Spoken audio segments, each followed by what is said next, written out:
The ruling NDC are facing growing discontent from party grassroots over what they describe as neglect and lack of recognition months after the party's return to power.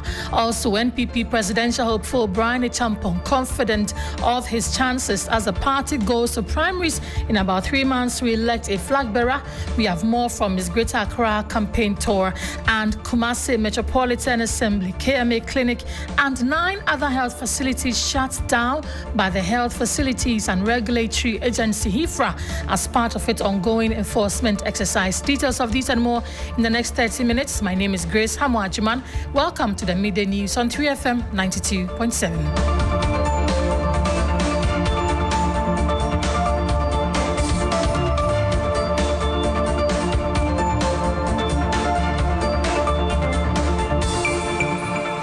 Many thanks for joining us. Let's get into the detail. The government and leadership of the ruling National Democratic Congress, NDC, are coming under intense pressure from sections of the party's grassroots who say they feel sidelined after the NDC's return to power. Some supporters and campaign volunteers have taken to social media and local party platforms to express disappointment, demanding recognition and job opportunities in return for their efforts during the campaign. Party leadership has since been engaging stakeholders across the country, appealing for calm and unity while assuring members that their concerns are being addressed. Officials say leadership is developing practical and fair ways to resolve issues relating to jobs, welfare, and inclusion within the party structure. NDC National Chairman Johnson Esiedum-Ketia, who's currently on a thank you tour of the Volta region, has been addressing foot soldiers' concerns. My colleague Faisal Abdul Ibrahim joins us on the phone. Faisal Abdul Idrisu, the NDC is very high among expectations and NDC grassroots. What has the national chairman been saying on his thank you tour? The national chairman of the NDC, Johnson Esiedum-Ketia, has been telling party members here in the region that it is too early for government to create space for everyone. He assured them yesterday that the journey to coming into government was one that they needed the support and work of everyone in the party. And today, they do not take that for granted. He's assuring party members that, for instance, people who have been appointed DC, those who have been appointed ministers, others would have loved to assume such positions. But because they can't have everyone playing these roles, they have had to settle on some people. And that they must unite and offer their support to government in order to deliver on their promises. He's saying that as long as the NDC stays in office, they will take care of every other person and ensure that they achieve all the promises they have made to the Ghanaian people. He is saying that the disunity and, so to speak, the people who are disgruntled over some of these appointments should calm their nerves because the party will definitely not forget their talk. Faisal, so what has been the response of the grassroots to this? Maybe from when he said this, the reaction in the room and all of that. Does it look like they are a bit satisfied with this while the national level looks for a lasting solution to this? Well, some sections of the party members here in the region keep saying that they trust government would meet their expectations by way of creating employment, by way of giving people jobs. Some are still not too sure of what will happen with all these promises government is making. And so it's a matter of misfeeling across the region. But the assurance he's given is that even if not within these 4 years, it is important the NDC continues to stay in office. That way, they can get some opportunities, they can get jobs that they so much desire. Right. Faisal, thank you for those updates. My colleague in the Volta region, Faisal Idrisu, updating us on that. Let's stay on this a while longer and engage the Deputy General Secretary of the NDC and also Deputy Director in charge of operations at the presidency, Mustafa Gbande. Mr. Gbande, thank you for making time to talk to us. Many grassroots members say they feel abandoned. Okay, we're working the phone to connect to Mustafa Gbande. When we get him, we'll speak to him. We can listen to the NDC chairman, Johnson Esiedum-Ketia, who has been talking to us about this and what the party intends to do to respond to the concerns by the grassroots.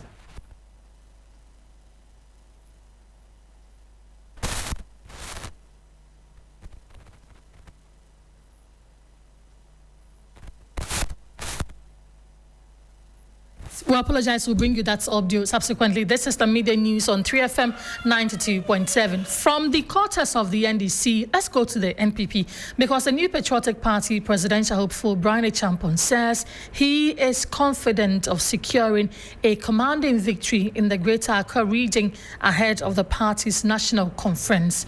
Addressing the media after wrapping up his regional tour, Mr. Acheampong revealed that internal polls conducted by his team show he could win between 75 and 80% of votes in the region. The NPP is expected to hold its national delegate conference on January 31. My colleague Noble Crosby Annan is with the Bryan Acheampong team. He'll be joining us for more on this. While at it, let's listen to what Bryan Acheampong has been saying. After every tour, visiting any and every constituency, we poll. Post my visit to the place, we conduct polls, extensive polls. We poll a minimum of 25% of the voting population in that constituency.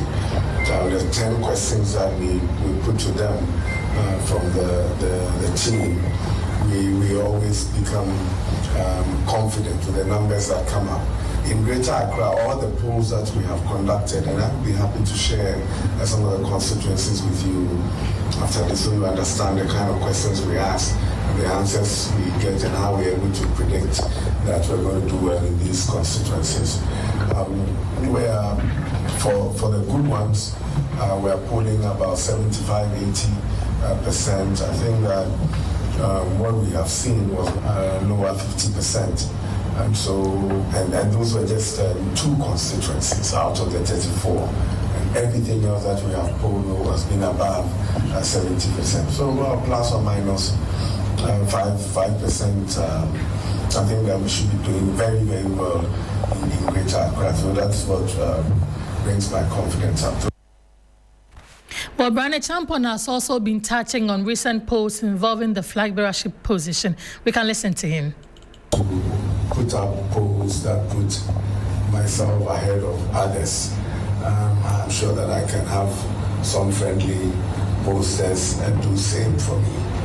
They do not concern me. Most of these polls are psychological operations on the system, totally meaningless. I don't intend to sponsor polls in my favor. I'm sure that I shouldn't be naming down that if I wanted to, I could. I think that the polls are on the ground. So you go on the grounds to the actual delegates in the constituencies, and you get the answers. I'm here in this campaign office. Many people come with their polls and, oh, you are winning, you are 90%, you are 70%. Give us money so that we're going to put it in the papers, put it on online portals. I'm not interested in any of that. I mean, I've seen some polls that put me at 1%. Bryan Acheampong is an NPP flag bearer hopeful. Let's connect to my colleague Noble Crosby Annan, who has been sitting through this press up by Bryan Acheampong. Crosby, we have been listening to the SOTs from Bryan Acheampong, his confidence in all of this, but you have been also in the room where all of this is happening. Talk to us about what you see there. Well, great. So it's mainly an engagement that Bryan Acheampong had with some members of the media, and it was to provide us an update on how his campaign has been going, particularly the Greater Accra region and his plans going forward. And he says that he's very confident of victory in the Greater Accra region. He says if elections are held today in the Greater Accra region, he has no doubt in his mind that he's going to win because of strategies he has adapted to get to know the thinking or get into the minds of the delegates. He responded to Crosby, can you hear me? Many of the folks, and he is not concerned about those polls. He knows what he has to do to win the elections, and he's confident that he's going to win. He's also talking about his campaign strategy, that he's not employing any propaganda techniques. Some maybe his opponents may be adopting, but he's told his supporters, all his followers, that they should conduct a clean campaign, and they are able to win with a clean campaign. And he's asking that all people speaking against others, they know who their supporters are, And then if you're saying that if you cannot control your supporters, then it's dangerous, if we give you the entire country to lead. So these are just a few of the things he's talking about. He started on the issue of Galamsey, and he's asking that there should be a ban on all forms of mining for 90 days so that, authorities will be able to sit and then have an idea how to deal with the Galamsey matters. He's advocating for a ban of all mining activities for 90 days. So these are just a few of the things that Bryan Acheampong has been talking about. And we have seen polls put him at 1% in the whole race and other opinions. What has been his response also to these polls? Well, he says they're only a psychological tool on the delegates, but he is insisting that the real polls will be on the ground. We'll get to know at the end of the primaries what the polls really suggested. He's saying that some people are coming to him that they have conducted polls concerning him and his leaving, and he needs to pay some money so that they can publish it and influence the decision of delegates. But he's saying that is how come some polls are not, putting him in the top. He's not concerned about it. He does not really care about polls conducted by other people. He says some may be influenced, some may be, if you like, paid for or bought. All right, Crosby, thank you for those updates. My colleague, Noble Crosby, and I'm bringing us updates from that media engagement by Bryan Acheampong, who is one of the 5 who are seeking to be the flag bearers of the NPP. We'll see how that pans out. This is the Midday News on 3FM 92.7. Let's do other stories now. The Director for Policy Engagement and Partnerships at the Center for Democratic Development, CDD Ghana, Dr. Kojo Asante, has described the growing monetization of politics as an existential threat to Ghana's democracy. According to him, excessive campaign spending often becomes a waste of public resources and undermines the integrity of the political process. Dr. Asante is therefore calling for comprehensive legislation to regulate political party financing. He made the call on TV3's Agenda program on Tuesday. We can listen to him. But the point is that a lot of the expenditure is a waste of resources. We don't need a lot of that expenditure, but people have to do it because their competitors are also doing it. And in a competitive environment, if somebody else is doing it and is allowed to do it, and you don't do it, you're probably going to lose. So that has to be regulated all the way from internal party processes to public elections. It's not just about the public elections that we should care about. Those people who emerge out of the party processes to become ministers and get appointed to run the state, the processes that they go through is very important. It has to be sacrosanct. The same way we would regulate doctors and nurses and accountants and so on, because we are trying to prevent the harm that they will cause public. It's the same way we have to regulate potential public officers. Meanwhile, the executive director of the Ghana Integrity Initiative, Mary Anwelana Ada, says sustainable civic action will be essential if meaningful reforms in political financing are to be achieved. Agents of states would want to take advantage of the system. We need the reforms Kojo has proposed, but we need civic action, collective action to change the situation, because citizens are clearly also becoming very complicit in this agenda. We need to ensure that we have laws that clearly define campaign periods for us. We need the legislation that clearly defines who should and who can make contributions to our party. We need regimes that speak to transparency and why the person who is standing for public office must necessarily give account of every pesewa they are receiving. Cutting the campaign period to 6 months would be a very ideal way of helping, and I know the parties and candidates would also support. You heard Mary Ada. She is Executive Director of the Ghana Integrity Initiative. To other stories, the family of slayed investigative journalist Ahmed Swale has expressed disappointment in the inability of the state to find the murderer of their relative 6 years after he was killed. The Medina District Court on Tuesday discharged the lead suspect in the murder of the journalist.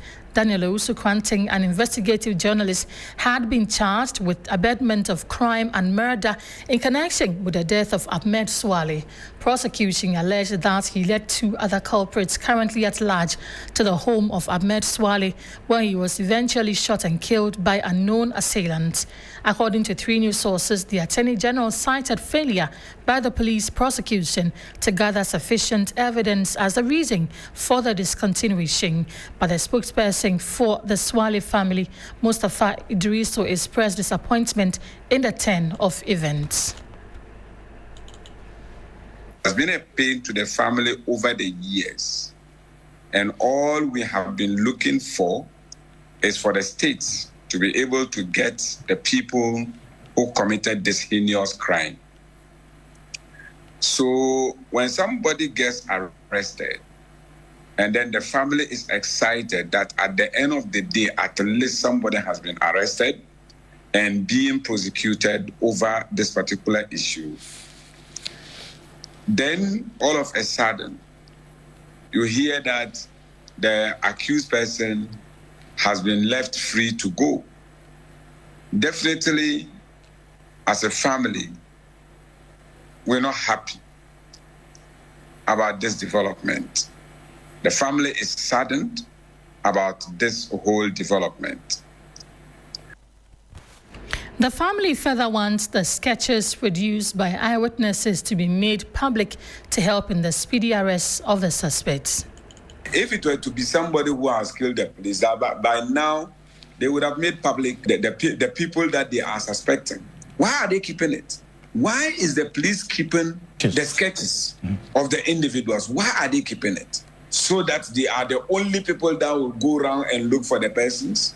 Maybe one of them might just be living closer to my house. If I find somebody who looks like that, why wouldn't I report that to the police? So if you are not able as an institution to be everywhere in the country, there are people who can help. Why wouldn't they bring it out?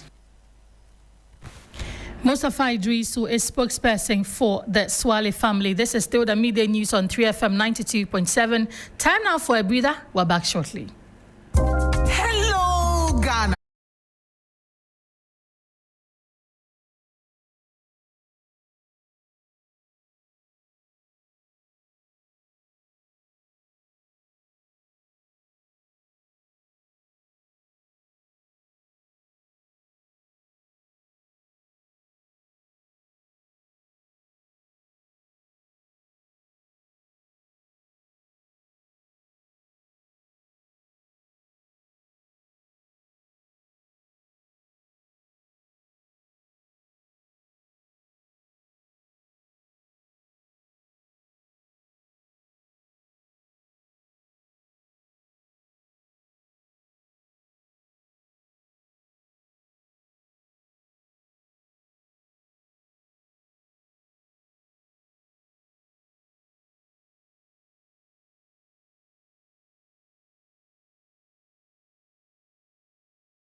Kumasi Metropolitan Assembly's clinic was among over a dozen health facilities locked up by Health Facilities Regulatory Agency HeFRA in a 2-day irregularities crackdown in the Ashanti region. It was discovered that the health facility has been operating without a license. Some dental clinics, maternity homes, physiotherapy and eye care centers operating in the Ashanti region have been embroiled in several infractions. Farmer Dr. Agyemang is Director of Compliance and Enforcement at HeFRA and he's been speaking to the news team.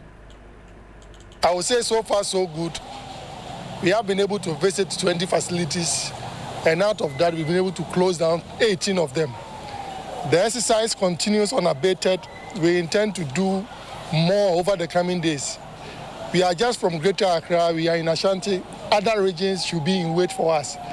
We expect that people will do the right thing by making sure that they are using the right personnel, by making sure that they have HeFRA license before they begin their operations, by making sure that whenever their HeFRA licenses expire, they take expeditious steps to have them renewed. And that is the essence of our mandate. Our mandate says that we are to license all health facilities, both public and private. So we want to sound a warning to all the public health facilities as well, that the target is not private health facilities. We are coming after all health facilities.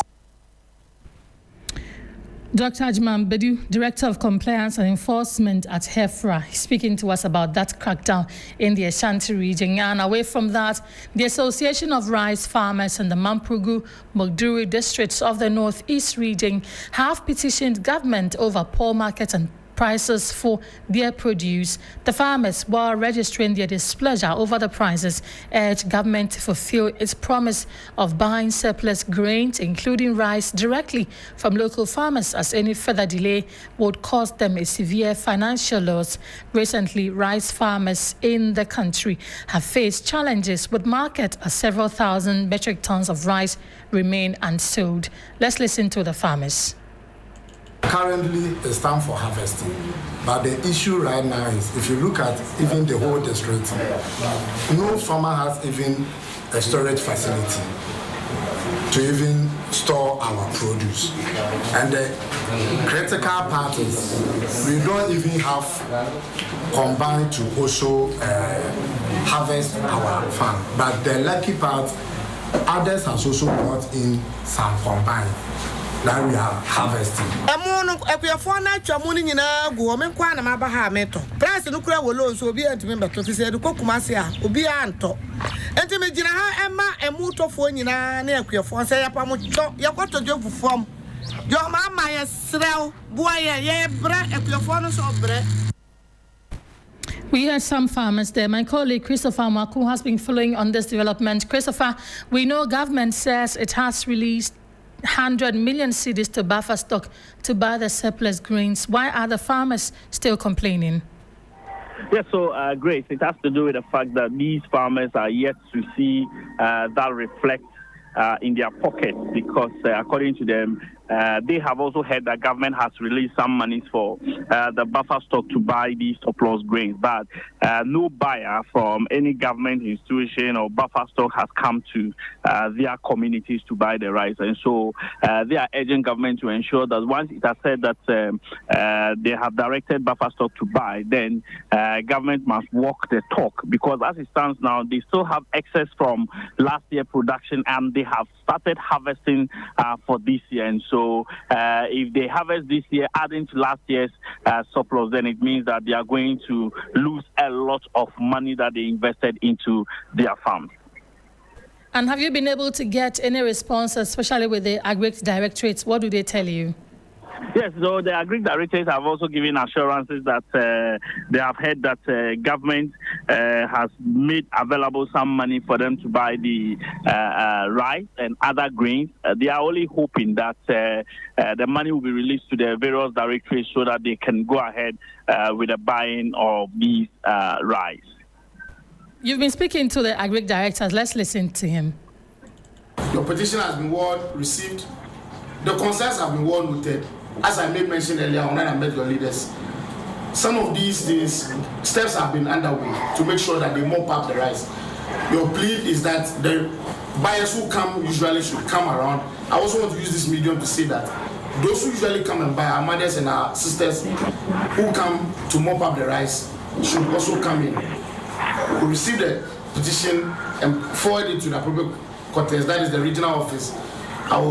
After here, I'll just call my regional boss so that we'll liaise well and see, as a matter of urgency, to fast track things to make sure that all these concerns that have been tabled will be addressed appropriately. Well, you had the Agric Director there. Christopher, briefly for me, what does this mean to the plea of these farmers?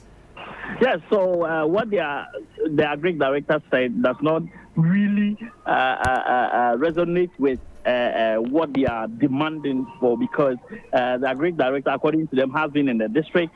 They've been talking to him. He's also been talking to his boss. So his assurance is not reassuring enough for them. All they want to see is that government has directed people to go into the interior communities and buy this right. That is when they will believe that something has been done. But for now, they only think that it's just talking and talking and talking. Okay, Christopher Mako, my colleague in the Northern region, bringing us updates on that. If you are a customer of Airtel, Tigo, and Telecel, then you want to stay and listen to the story, because the Minority Caucus has strongly condemned ongoing plans by government to consolidate AT with Telecel, alleging that the communications minister is hastily attempting to dispose of AT, a strategic national asset.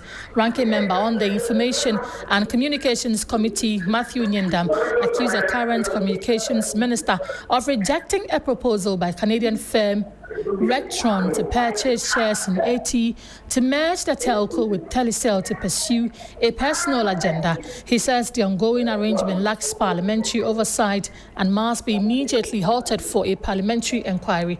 Christian Yale is our correspondent in Parliament. Christian, we understand this was a long statement. What is the essence of their message? Grace, so the essence of what the minority is saying today is that they are not against privatization. However, they are concerned about the manner in which the communications minister is going about this whole transactional consolidation process to merge AT with Telecel. They maintain that AT's problems are almost the same as Telecel's, and so it beats one's imagination to understand that the communications minister rejected a proposal by a foreign private company, a Canada-based Rectron Incorporated, who wanted to, buy a majority shares in AT Ghana to enhance its efficiency, to choose Telecel, which is also largely owned by the private sector. They believe that the minister is up to something, because then also he failed to present this whole deal or transaction to Parliament for a ratification or for an oversight. They want him to do that now, and they have even asked the president to ensure that he directs the communications minister to, first of all, as its way, and seek a parliamentary oversight to cross-check all this arrangement. They are also of the view that, the attempt to merge AT with Telecel would only end up creating a deal, but they see the also ending up to become a monopoly where it would continue to dominate the market. Grace. Christian, what is the way forward? Should the ongoing consolidation not be halted then? It means that step in as of the